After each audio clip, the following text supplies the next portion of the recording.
बेहद खुशी का दिन है। चाणक्य नेशनल लॉ यूनिवर्सिटी का पहला कन्वोकेशन हो रहा।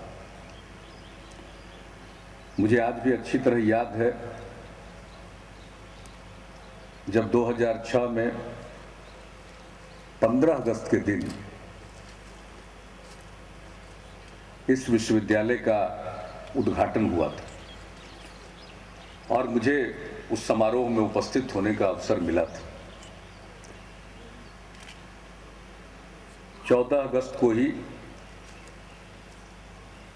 एडमिशन की प्रक्रिया पूरी की गई थी और 15 अगस्त को एक औपचारिक रूप से फॉर्मल इनॉग्रल फंक्शन रखा गया था। और आज भी मुझे अच्छी तरह याद है कि जब ये चाणक्य लॉ यूनिवर्सिटी की बात बिहार के लोगों ने जब हम लोगों को काम करने का मौका दिया नवंबर 2005 से, तो विधि विश्वविद्यालय की स्थापना की बात हम लोगों के समक्ष आई। इसके लिए कुछ कार्रवाई पहले से शुरू हुई थी, लेकिन वो कोई अंतिम रूप धारण नहीं कर सका था। हम लोगों ने तय किया कि निश्चित रूप से विश्वविद्यालय खुलना चाहिए और एक हमारी इच्छा थी कि 2006 में ही खुल जाए और 15 अगस्त से पठन पाठन का कार्य शुरू हो जाए। अब उतने कम समय में विधानमंडल से कानून पारित होना संभव नहीं था, तो जुलाई में, जहां तक मुझे स्मरण है जुलाई में ही शायद ऑर्डिनेंस हुआ। और सबसे बड़ी बात, किसी भी विश्वविद्यालय को, किसी भी शिक्षण संस्थान को बनाने के लिए एक कुशल व्यक्ति की आवश्यकता होती है जिसके नेतृत्व में उसका गठन हो सके।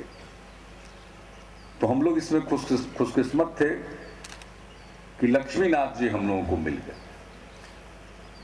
और इनके मिलने से ही ये बात आगे बढ़ी और अंततोगत्वा 2006 के अगस्त से विश्वविद्यालय ने अपना काम शुरू किया। उद्घाटन समारोह में ही मैंने लक्ष्मीनाथ जी से अनुरोध किया था कि यह विश्वविद्यालय अभी खुल रहा है, लेकिन देश में टॉप 5 विश्वविद्यालयों में लॉ यूनिवर्सिटी में ये शामिल हो, इसके लिए आप पहल करें और इसके लिए जो भी संसाधन की जरूरत होगी हम सब उपलब्ध कराएंगे। आज पहला कन्वोकेशन हो रहा है, डिग्रियां मिली है, ग्रेजुएशन की, पोस्ट ग्रेजुएशन, पीएचडी की भी। और कितना बेहतरीन दिन है आज कि भारत के मुख्य न्यायाधीश इस कन्वोकेशन के मुख्य अतिथि और उन्होंने भी अपना दीक्षांत भाषण आपके समक्ष रखा। तो ये कोई मामूली बात नहीं है और मुझे पूरा विश्वास है, और जो उनके श्रीमुख से बात आई, उन्होंने खुद कहा कि यहाँ के यूनिवर्सिटी के जो स्टूडेंट हैं, निकले हैं, प्रोडक्ट हैं, वो किसी से कम नहीं। तो आज मुझे दोहरी प्रसन्नता हो रही है कि जो बात हमने उद्घाटन समारोह के अवसर पर कही थी कि चाणक्य विधि विश्वविद्यालय देश के सर्वश्रेष्ठ विधि विश्वविद्यालयों में से एक हो, आज उस मुकाम को इन्होंने इतने कम दिन में हासिल किया। और लक्ष्मी नाथ जी की हम प्रशंसा इसके लिए करना चाहते हैं, इनके कुशल नेतृत्व में संभव हुआ।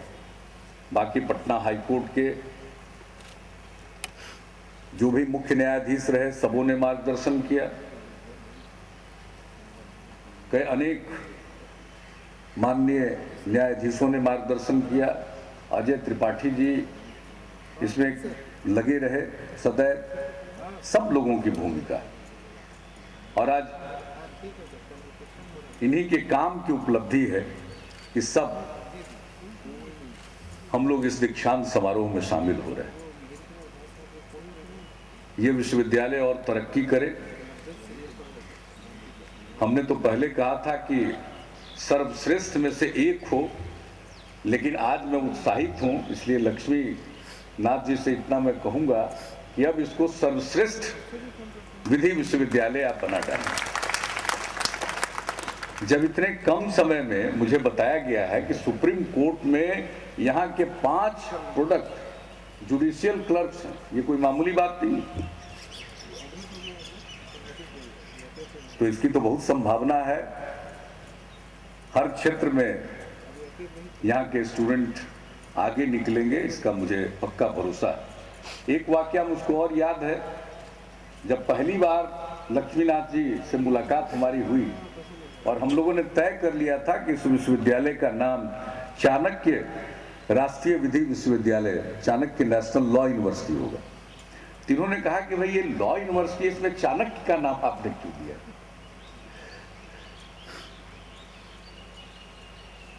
तो हमने इनको कहा कि चाणक्य का नाम तो स्वाभाविक है, पाटलिपुत्र में बन रहा है, चाणक्य का नाम तो होना चाहिए। और दूसरी बात है कि जो शासन किस तरह से चलना चाहिए और जो शासन चलाने के लिए जो रूल ऑफ एग्जीक्यूटिव बिजनेस आज हम जिसको कहते हैं, वो तो चाणक्य अपने समय ही लिख कर चले गए। और पहली बार किस तरह से शासन का और राज्य का कार्य होना चाहिए, उन सब चीजों के बारे में उन्होंने लिख दिया। इसलिए हमने कहा कि चाणक्य नेशनल लॉ यूनिवर्सिटी इसका नाम। और आज मुझे खुशी है कि इतनी जल्दी चाणक्य के नाम से जुड़ा हुआ है, तो इसको तो टॉप पर आना ही चाहिए। और चाणक्य लॉ यूनिवर्सिटी के साथ साथ हम लोगों ने चंद्रगुप्त इंस्टीट्यूट ऑफ मैनेजमेंट भी स्थापित किया। उसके बारे में लोगों ने पूछा कि भाई चंद्रगुप्त और मैनेजमेंट का क्या मतलब? मैंने कहा कि कोई मामूली हस्ती चंद्रगुप्त थे, खुद तो एक सम्राट थे ही। ऐसी हस्ती थी कि जिनको चाणक्य ने ढूंढा और उनके हाथ में सत्ता सौंपी नंद वंश को हटाकर। और चंद्रगुप्त की क्या खासियत थी कि चाणक्य जैसे महाविद्वान को भी कभी दुखी नहीं होने दिया। ये कोई मामूली बात नहीं, तो वरना विद्वान लोग तो तुरंत दुखी होने लगते। तो कोई साधारण हस्ती चंद्रगुप्त नहीं थे। तो इसलिए हमने कहा कि इंस्टीट्यूट ऑफ मैनेजमेंट का नामकरण चंद्रगुप्त के नाम पर ही होना चाहिए। तो यहाँ दोनों है, लेकिन लॉ यूनिवर्सिटी को आपने इतना बढ़ाया और भारत के प्रधान न्यायाधीश को आप बुलाने में कामयाब हो गए। अनेक न्यायाधीश, न्यायमूर्तिगण आपके कार्यक्रम में शिरकत कर चुके हैं। मुझे पूरा विश्वास है। और मैंने शाही जी को कहा है कि इस पूरे विश्वविद्यालय में अब एक ही काम बच गया है ऑडिटोरियम का, इसके लिए भी कृपा करके आप जल्दी से जल्दी आप धन आवंटित कर दीजिए, ताकि ये खुले में क्यों उसी ऑडिटोरियम में आगे के कार्यक्रम हों। और ये शुरू हुआ एन सिन्हा इंस्टीट्यूट के कैंपस से। और हमने कहा था इनसे कि भाई 2 साल के अंदर आप अपने कैंपस में जाने की कोशिश कीजिए।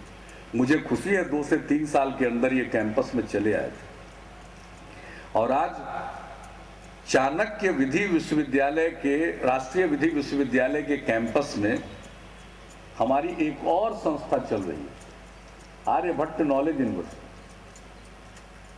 तो कल दूसरी जगह पर किराए पर यह शुरू हुआ था, वो भी सरकार के द्वारा स्थापित है और उनके प्रदत्त ग्रांट से उनका काम होता है और बहुत ही प्रतिष्ठित समाज अध्ययन संस्थान रहा है। पिछले दिनों वो कुछ विलुप्त सा हुआ, लेकिन फिर से उसका उदय हो रहा है। तो एन सिन्हा इंस्टीट्यूट में अपना काम इन्होंने शुरू किया। आज इनका अपना परिसर है और ये पूरे इलाके में इस जगह को हम लोगों ने एक एजुकेशन हब के रूप में विकसित करने का निर्णय लिया। ये कृषि का फार्म था, लेकिन फार्म का काम कम ही होता था, कुछ पानी जमा रहता था। तो आज भी याद है मुझको, फरवरी महीने में ही 2006 में मुख्य सचिव समेत सभी अधिकारियों को लेकर हम यहाँ आए। हमने कहा इसका क्या काम, और जमीन के साथ तो सेंस ऑफ पोजीशन सिर्फ व्यक्तियों का नहीं होता है, सरकारी विभागों का भी हो जाता है। तो कृषि विभाग को लगता था कि हमारी जमीन है, मेरे पास रहे। हमने कहा एवज में दूसरी जगह जमीन आपको दी जाएगी, लेकिन यहाँ तो शिक्षण संस्थान खुलेंगे। और आज ये खुल रहा है Chandragupta institute of management, Aryabhatta knowledge university, national institute of fashion technology, फिर Indira Gandhi national open university का रीजनल सेंटर। इस तरह से अनेक शिक्षण संस्थान यहाँ खुल रहे हैं और इसका नेतृत्व भी चाणक्य लॉ यूनिवर्सिटी कर रहा। सबके कॉमन स्पेस होंगे और वहीं पर कुछ खास किस्म की कॉमन फैसिलिटीज होगी। वहाँ पर एक बहुत अच्छा स्पोर्ट्स कॉम्प्लेक्स भी हम लोग बनाएंगे, जो इस पूरे एक व्यापक परिसर के बीच में, और उसका इस्तेमाल, उसका उपयोग यहाँ अवस्थित सारे इंस्टीट्यूट के लोग करेंगे। और हमारी तो इच्छा है कि वो इस स्तर का बने कि उस पर कुछ राष्ट्रीय और उसमें कुछ राष्ट्रीय और अंतर्राष्ट्रीय खेलों का भी आयोजन किया जा सके। तो पूरा इलाका, अब पहले तो किसी को लगता था कि भाई कहाँ दे रहे हैं, लेकिन आज अब फ्लाईओवर बन रहा है, बन गया और भी उसका कुछ काम होने जा रहा है। तो फिर यहाँ आना तो सबसे सरल है। पटना से बाहर निकलने के लिए जब लोग इस रास्ते का इस्तेमाल करते हैं, अब किसी जमाने में इस इलाके में रहने वाले लोग सोचते थे कि पटना के पता नहीं किस इलाके में बसे हुए हैं, लेकिन आज अब इस पूरे इलाके का भी भाग्य खुल गया। और अभी आ रहे थे, शाही जी चर्चा कर रहे थे, तो हमने कहा कि देखिए पहले कोई इस इलाके की जमीन पर ध्यान भी नहीं देता था और आज जिनकी जमीनें हैं पता नहीं कितने करोड़पति और अरबपति बन गए होंगे। तो अगर कोई अच्छी चीज बनती है तो पूरा माहौल ठीक होता। तो चाणक्य राष्ट्रीय विधि विश्वविद्यालय की स्थापना के बाद एक पूरा इस इलाके का एक माहौल भी बदला है। मैं जो भी यहाँ के स्टूडेंट्स हैं, मैं उन सबको शुभकामनाएं देता हूँ और जो आज जिन्हें डिग्री प्राप्त हुई है उनका भावी जीवन सफल हो, सुखमय हो। और जो संकल्प आज उन्होंने लिया है उस संकल्प पर वो जीवन में कायम रहेंगे। और दीक्षांत समारोह है, कन्वोकेशन, इसमें दीक्षा मिलती है। आज ही दीक्षित होते हैं, पढ़ाई तो पूरी हुई पहले, लेकिन दीक्षित आज हुए। तो आज ही आपको गुरु मंत्र मिला है। जो दीक्षांत भाषण हुआ है वो आपके जीवन के लिए गुरु मंत्र है और उसी का पालन करिए। और मैं सबके लिए शुभकामना करता हूं कि आप जो न्याय का या कानून का क्षेत्र है उसके शिखर पर आप पहुंचिए, यही हमारी शुभकामना है। और लक्ष्मीकांत जी से मैं कहूंगा कि अब आप तो बिहार के ही हो गए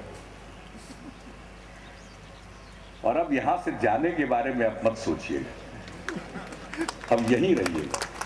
बहुत बहुत धन्यवाद।